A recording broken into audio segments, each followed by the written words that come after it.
Hey, what's going on, ladies and gentlemen? It is Christopher Rausch back here at the Power of We Symposium 2022, rocking the crowd. I told you we are going to be back with some special features, and today we are talking with one of the great speakers that's going to be coming up here in just a moment, Mr. Todd Speciale. Welcome to the show, Todd. What's happening, man? Thanks for having me. Oh, man, we're rocking it today, and I just want to let everybody know a little bit about yourself. What brings you here today for the Power of We? I mean, Lauren Michael Harris and these kids, to be honest with you. You know, I mean, I flew in late last night. I have to fly out early tomorrow morning just to be here, really to impact lives and be next to these kids and make sure we add some real change in their lives. You know what I mean? Nice. What in your story has made you overcome some different challenges to put you where you're at today? Yeah, man. So I grew up in extremely humble beginnings, and you know, we all have our own stories. There's no, one story that's more important than the next. But through adversity, I realized that resilience is what kind of pushed me through everything, right? And I use analogy sometimes when I'm talking to people about a tennis ball. It's really hard and firm, and you try to crush it with your hand. You try to do it with two hands. Strong guys try to slam it with a hammer, and the tennis ball just doesn't puncture, right? For me, when I was a kid, it was like taking a pair of scissors and just kind of slowly put it into the tennis ball, and you can puncture it. But the tennis ball, and once they pull the scissor out, just bounce back up, and it's resilient again. That's kind of my life.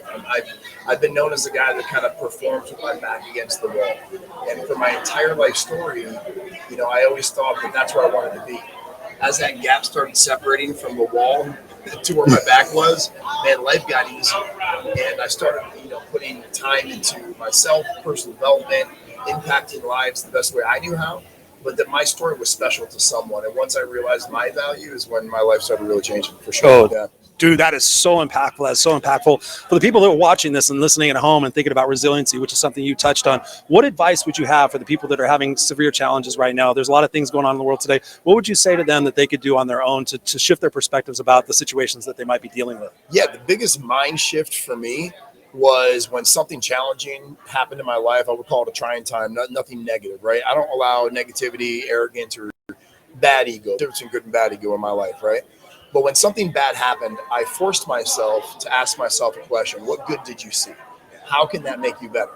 So my mind wasn't concentrated on the woe is me and the pity party of what was happening in my life, which most of us do. Yeah. It was instantly changed to, man, if I got in a car accident, man, what good came out of this? Well, people, you lose a loved one. What good came out of that? Right.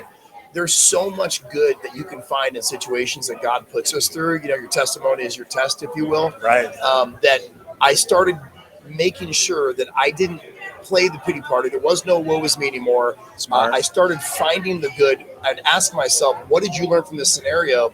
And so my mind automatically shifted when something bad happened. I say trying time now. People say bad. Yep. To, man, something just happened, that trying time. What'd you get out of that? Yeah. There was no more feeling sorry for myself. There was no more negativity in my life. It was just like everything was a learning moment, which has helped me elevate my life. That's resiliency. That's you fighting through the hard, but you're doing it constructively to find the good. Yeah. That's what changed me. Yeah. Oh, dude, that's so awesome. I sit there and I look at life as life happening for me and not to me. Yeah. And when I shifted my perspective out of being homeless and being on the streets and 2 suicide attempts, fortunately, I sucked at it. I saw when I started changing my perspective, like life is happening for me. And when I ask people, like, when did you grow the most? When it was easy or when it was challenging? And they always say, when it was challenging. I'm like, now in retrospect, do you see that challenge as a gift? Yeah. And they say yes. And I say, okay, so look forward to more challenges. Like you're saying, they're opportunities. Yeah. Where can people get a hold of you, man, and learn more about Todd? Yeah, I mean, there's ToddSpeciale.com. I have MakeSalesGreatAgain.com as well. We have a consulting business development company where we coach, do personal coaching as well. But my main thing is going into companies and doing deep dives and teaching leadership, sales. My company helps other companies scale. And doing it the right way by getting rid of the bad. And really, it's tough for most owners, to be honest with you. If you want me to help you, you have to be okay getting rid of top performers that are bad for culture. Right. So if you want to find me, come check it out, man. I got a couple books online, things I do know. I'm finishing Make Sales Great Again, the Sales Bible, which is 48,000 words in and not even halfway through yet. Nice. But yeah, man, I'm all over the place. Instagram and Todd Speciale, all sorts of places, man. You can just type in my name, you'll find it. Awesome, man. This has been a pleasure. I appreciate you being here. Appreciate you being at the Power of We. Yeah, ladies and gentlemen, connect with Todd. His story is amazing. His input is amazing. Connect with him, show him some love, and we'll be right back with the next guest. Thank you guys for being here on the Power of We Symposium 2022. We'll be right back at you. Have a good one, guys.